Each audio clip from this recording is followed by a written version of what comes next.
All right, hello. We are going to start with chapter 3 of Chronicles of Narnia, The Lion, the Witch, and the Wardrobe. We ended where Lucy came out of the wardrobe. She had met Mr. Tumnus, and instead of him turning her into the White Witch, as he is a kidnapper for her, he found out that humans are kind because he had never met one before, and he helped her escape, and then she went back into the real world reality. So now here we are, chapter 3, and the title is called Edmund and the Wardrobe. Here we go. Lucy ran out of the empty room into the passage and found the other three. "It's all right," she repeated. "I've come back." "What on earth are you talking about, Lucy?" said Susan. "Why?" said Lucy in amazement. "Haven't you all been wondering where I was?" "So you've been hiding, have you?" said Peter. "Poor old Lou. Hiding and nobody noticed. You'll have to hide longer than that if you want people to start looking for you." "But I've been away for hours and hours," said Lucy. The others all stared at one another. "Batty," said Edmund, tapping his head. "Quite batty." "What do you mean, Lou?" asked Peter. "What I said," answered Lucy. "It was just after breakfast when I went into the wardrobe, and I've been away for hours and hours and had tea, and all sorts of things have happened." "Don't be silly, Lucy," said Susan. "We've only just come out of that room a moment ago, and you were there then." "She's not being silly at all," said Peter. "She's just making up a story for fun, aren't you, Lou? And why shouldn't she?" "No, Peter, I'm not," she said. It's a magic wardrobe." "Oh, boy." "There's a wood inside, and it's snowing, and there's a faun and a witch, and it's called Narnia. Come and see." The others did not know what to think, but Lucy was so excited that they all went back into the room with her, and she rushed ahead of them, flung open the door and the wardrobe, and cried, "Now, go in and see for yourselves." "Why, you goose," said Lucy, putting her head inside and pulling the fur coats apart. "It's just an ordinary wardrobe. Look, there's the back of it." Then everyone looked in and pulled the coats apart, and they all saw, Lucy saw herself, a perfectly ordinary wardrobe. There was no wood and no snow, only the back of the wardrobe with hooks on it. Peter went in and rapped his knuckles on it, make sure it was solid. "A jolly good hoax, Lou," he said as he came out again. "You really have taken us in, I admit. We half believed you." "But it wasn't a hoax at all," said Lucy. "Really and truly, it was all different a moment ago. Honestly, it was. I promise." "Come, Lou," said Peter. "That's going a bit far. You've had your joke. Hadn't you better drop it now?" Lucy grew very red in the face and tried to say something, though she hardly knew what she was trying to say, and so she burst into tears. For the next few days she was very miserable. She could have made it up with the others quite easily at any moment if she could have brought herself to say that the whole thing was only a story made up for fun. But Lucy was a very truthful girl, and she knew what was really in the right. She knew that she was really in the right, and she could not bring herself to say this. The others, who thought she was telling a lie, and a silly lie too, made her very unhappy. The two elder ones did this without meaning to do it, but Edmund could be spiteful. And on this occasion, he was spiteful. He sneered and jeered at Lucy and kept on asking her if she'd found any new other countries and other cupboards or all over the house. What made it worse was that these days ought to have been delightful. The weather was fine, and they were outdoors from morning to night, bathing, fishing, climbing trees, and lying in the heather. But Lucy could not properly enjoy any of it, and so things went on until the next wet day. That day, when it came to the afternoon and there was still no sign of a break in the weather, they decided to play hide and seek. Susan was it. And as soon as the others scattered to hide, Lucy went to the room where the wardrobe was. She didn't mean to hide in the wardrobe, because she knew that would only set the others talking again about the whole wretched business. But she did want to have one more look inside, for by this time she was beginning to wonder herself whether Narnia and the Faun had not been a dream. The house was so large and complicated and full of hiding places that she thought she would have time to have one look into the wardrobe and then hide somewhere else. But as soon as she reached in, she heard steps in the passageway outside, and then there was nothing for it but to jump into the wardrobe, and the door closed behind her.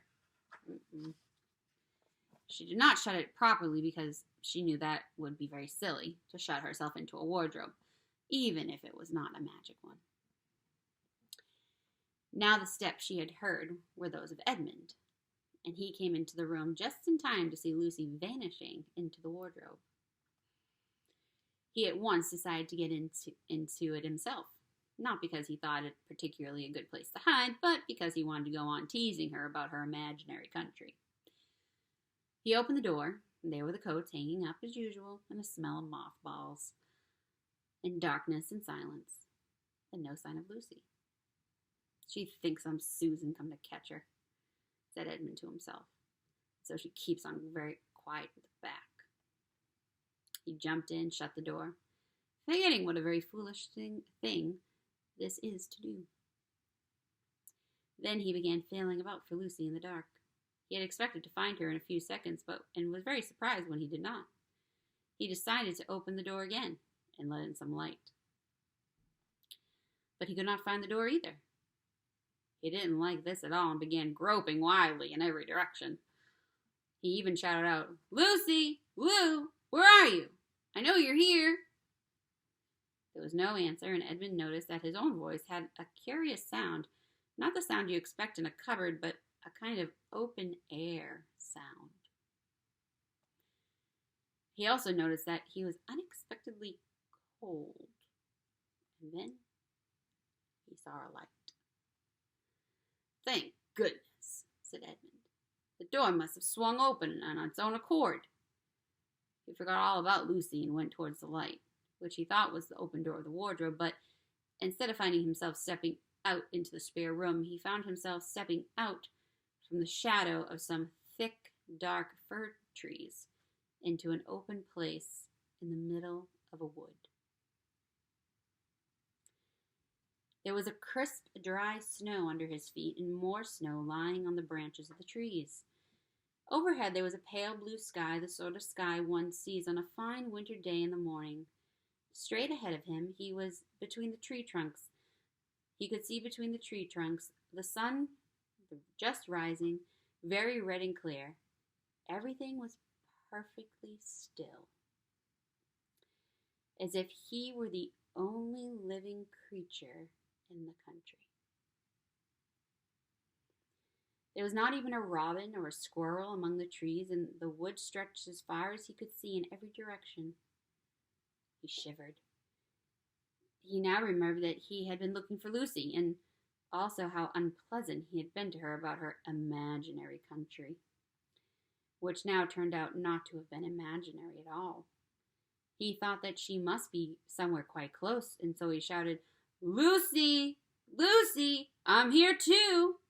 Edmund!" There was no answer. "She's angry about all the things I've been saying lately," thought Edmund. And though he did not like to admit that he had been wrong, he also did not much like being alone in this strange, cold, quiet place. So he shouted again, "I say, Lou, I'm sorry I didn't believe you. I see now you were right all along. Do come out. Make it Pax." Still there was no answer. just like a girl," said Edmund to himself, "sulking somewhere and won't accept an apology." He looked around again and decided he did not much like this place, and had almost made up his mind to go home when he heard very far off in the wood the sound of bells. He listened, and the sound came nearer and nearer, and at last they swept into sight a sledge drawn by 2 reindeer. The reindeer were about the size of Shetland ponies, and their hair was so white that even the snow hardly looked white compared to them. Their branching horns were gilded and shone like something on fire when the sunrise caught them. Their harness was of scarlet leather and covered with bells, and on the sledge driving the reindeer sat a fat dwarf who would have been about 3 feet if he had been standing. He was dressed in polar bear's fur, and on his head he wore a red hood with a long gold tassel hanging down from its point. His huge beard covered his knees and served him instead of a rug. But behind him, on a much higher seat in the middle of the sledge, sat a very different person, a great lady taller than any woman that Edmund had ever seen. She also was covered in white fur up to her throat, and held a long, straight golden wand in her right hand, and wore a golden crown on her head. Her face was white, not merely pale, but white like snow or paper or icing sugar, except for her very red mouth. It was a beautiful face in other respects, very proud and cold and stern. The sledge was a fine sight as it came sweeping towards Edmund, and the bells jingling and the dwarf cracking his whip and the snow flying up on each side of it. "Stop!" said the lady, and the dwarf pulled the reindeer up so sharply that they almost sat down. Then they recovered themselves and stood champing their bits and blowing. In the frosty air, the breath came out of their nostrils and it looked like smoke. "And what, pray, are you?" said the lady, looking hard at Edmund. My name's Edmund," said Edmund rather awkwardly. He did not like the way she looked at him.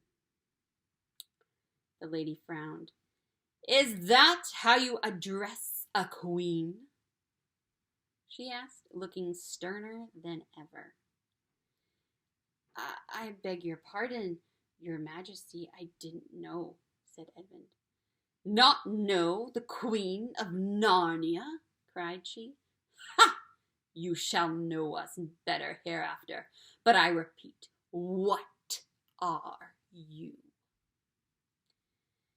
"Please, your majesty, I don't know what you mean. I'm at school, at least I was. It's the holidays now."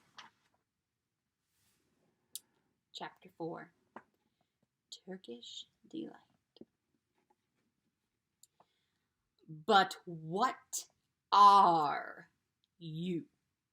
said the queen again.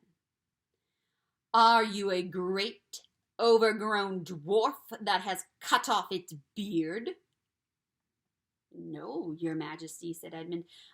I never had a beard. I'm a boy." "A boy?" she said. "Do you mean you are a son of Adam?" Edmund stood still, saying nothing. He was too confused by this time to understand what the question meant. "I see you are an idiot, whatever else you may be," said the queen. "Answer me once and for all, or I shall lose my patience. Are you human?" "Yes, your majesty," said Edmund. "And how, pray, did you come to enter my dominions?" "Please, your majesty, I came in through a wardrobe." "A wardrobe? What do you mean?" I opened a door and just found myself here, your majesty," said Edmund. "Ha!" said the queen, speaking more to herself than to him. A door from the world of men. I have heard of such things. This may wreck all, but he is only one, and he is easily dealt with." As she spoke these words, she rose from her seat and looked Edmund full in the face, her eyes flaming. At the same moment she raised her wand. Edmund felt sure that she was going to do something dreadful, but he seemed unable to move. Then, just as he gave himself up for lost, she appeared to change her mind. "My poor child," she said in quite a different voice, "how cold you look. Come, sit with me here on the sledge, and I will put my mantle around you, and we will talk." Edmund did not like this arrangement at all, but he dared not disobey. He stepped onto the sledge and sat at her feet, and she put a fold of her fur mantle around him and tucked it in well. "Perhaps something hot to drink?" said the Queen. "Should you like that?" "Yes, please, Your Majesty," said Edmund, whose teeth were chattering. The Queen took from somewhere among her wrappings a very small bottle, which looked as if it were made of copper. Then, holding out her arm, she let one drop fall from it on the snow beside the sledge. Edmund saw the drop for a second in mid-air, and shining like a diamond. But the moment it touched the snow, there was a hissing sound, and there stood a jeweled cup full of something that steamed. The dwarf immediately took this and handed it to Edmund with a bow and a smile, and not a very nice smile. Edmund felt much better as he began to sip the hot drink. It was something he had never tasted before. It was very sweet and foamy and creamy, and it warmed him right down to his toes. "It is dull, son of Adam, to drink without eating," said the Queen presently. "What would you like to eat best?" "Turkish delight, please, Your Majesty," said Edmund.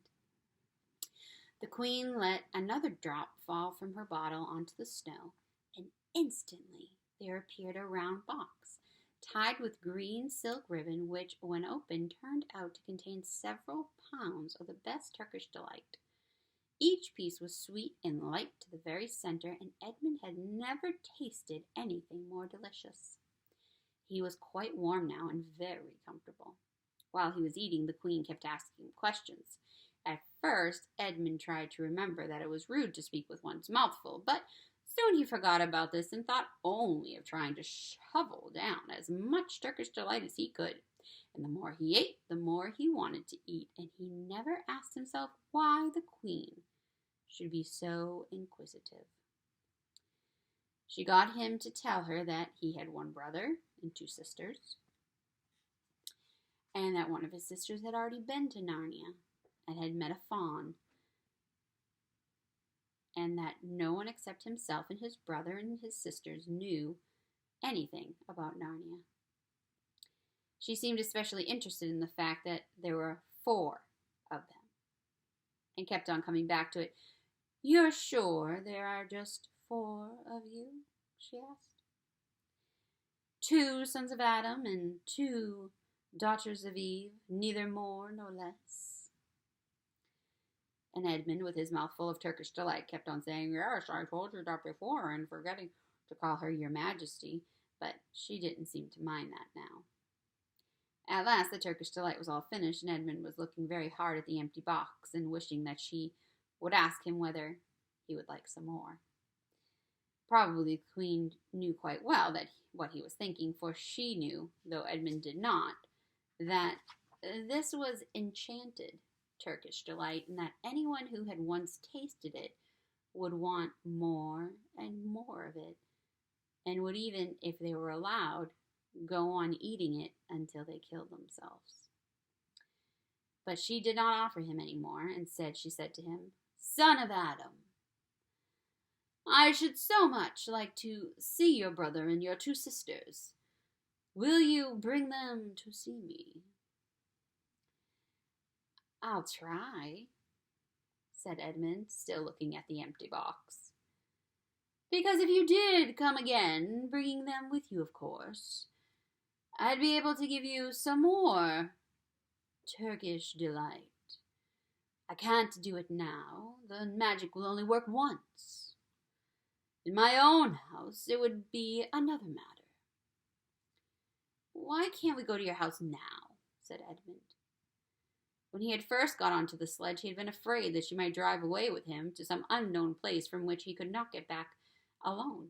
But he had forgotten all about that fear now. It's a lovely place, my house, said the Queen. I am sure you would like it. There are whole rooms full of Turkish delight. And what's more, I have no children of my own. I want a nice boy whom I can bring up as a prince, and who would be king of Narnia when I'm gone. While he was prince, he would wear a gold crown and eat Turkish delight all day long. And you are much the cleverest and handsomest young man I've ever met. I think I would like to make you the prince someday when you bring the others to visit me. Why not now? Said Edmund. His face had become very red and his mouth and fingers were sticky, and he did not look either clever or handsome, whatever the Queen might say. Oh, but if I took you there now, she said, I shouldn't see your brother and your sisters. I very much want to know your charming relations. You are to be the prince and later on the king. That is understood. But you must have courtiers and nobles. I will make your brother a duke and your sisters duchesses. Something special about them, said Edmund. And anyway, I could always bring them some other time. Ah, but once you are in my house, said the Queen, you might forget all about them.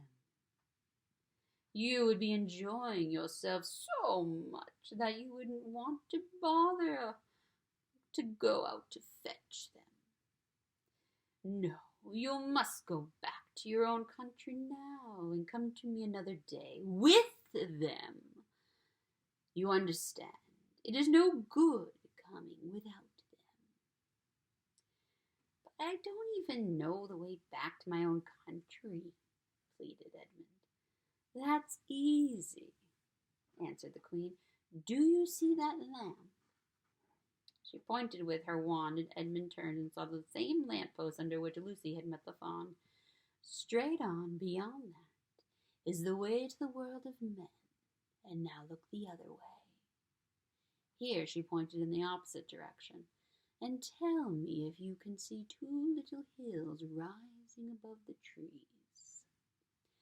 I think I can, said Edmund. Well, my house is between those two hills, so next time you come you have only to find the lamppost and look for those two hills and walk through the wood till you reach my house. But remember, you must bring the others with you. I might have to be very angry with you if you come alone. I'll do my best, said Edmund. And, by the way, said the Queen, you needn't tell them about me. It'd be fun to keep it a secret between us two, wouldn't it? Make it a surprise for them. Just bring them along to the two hills. A clever boy like you will easily think of some excuse for doing that. And when you come to my house, you could just say, let's see who lives here, or something like that. I'm sure that would be best. If your sister has met one of the fawns, she may have heard strange stories about me, nasty stories that might make her afraid to come to me. Fawns will say anything, you know. And now, please, said Edmund suddenly, please, couldn't I have one more piece of Turkish delight to eat on my way home? No, said the Queen with a laugh. You must wait till next time. While she spoke, she signaled to the dwarf to drive on, but as the sledge swept away out of sight, the queen waved to Edmund, calling out, "Next time! Next time! Don't forget! Come soon!" Edmund was still staring after the sledge when he heard someone calling his own name, and looking around, he saw Lucy coming towards him from another part of the wood. "Oh, Edmund!" she cried. "So you've gone in too! Isn't it wonderful? And now—" "All right," said Edmund. "I see you were right, and it is a magic wardrobe after all. I'll say I'm sorry if you'd like. But where on earth have you been all this time? I've been looking for you everywhere." "If I'd known you'd gotten in, I would have waited for you," said Lucy, who was too happy and excited to notice how snappishly Edmund had spoken, or how flushed and strange his face was. "I've been having lunch with dear Mr. Tumnus the fawn, and he's very well, and the White Witch has said nothing to him for letting me go, so he thinks that she can't have found out, and perhaps everything is going to be all right after all." "The White Witch?" said Edmund. "Who's she?" "She's a perfectly terrible person," said Lucy. "She calls herself the Queen of Narnia, though she has no right to be the queen at all. And all the fauns and dryads and naiads and dwarfs and animals, at least all the good ones, simply hate her. And she can turn people into stone and do all kinds of horrible things. And she has made a magic so that it is always winter in Narnia. Always winter, but it never gets to Christmas. And she drives about on a sledge drawn by reindeer with her wand in her hand and a crown on her head." Edmund was already feeling uncomfortable from having eaten too many sweets. And when he heard that the lady he had made friends with was a dangerous witch, he felt even more uncomfortable. But he still wanted to taste that Turkish delight again more than he wanted anything else. "Who told you all that stuff about the White Witch?" he asked. "Mr. Tumnus the fawn," said Lucy. "You can't always believe what fawns say," said Edmund, trying to sound as if he knew far more about them than Lucy. "Who said so?" said Lucy. "Everyone knows it," said Edmund. "Ask anybody you like. But it's pretty poor sport standing here in the snow. Let's go home." "Yes, let's," said Lucy. "Oh, Edmund, I'm so glad you've gotten in too. The others will have to believe in Narnia now that both of us have been here. What fun it will be!" But Edmund secretly thought that it would not be as fun for him as for her. He would have to admit that Lucy had been right before all the others. And he felt sure the others would be all on the side of the fawns and the animals, but he was already more than half on the side of the witch. He did not know what he would say or how he would keep his secret once they were all talking about Narnia. By this time they had walked a good way, and then suddenly they felt coats around them instead of branches, and the next moment they were both standing outside the wardrobe in the empty room. "I say," said Lucy, "you do look awful, Edmund. Don't you feel well?" "I'm all right," said Edmund, but it wasn't true. He was feeling very sick. "Come on, then," said Lucy. "Let's find the others. What a lot of adventures we shall have now that we're all in it together." And that is the end of chapter 4.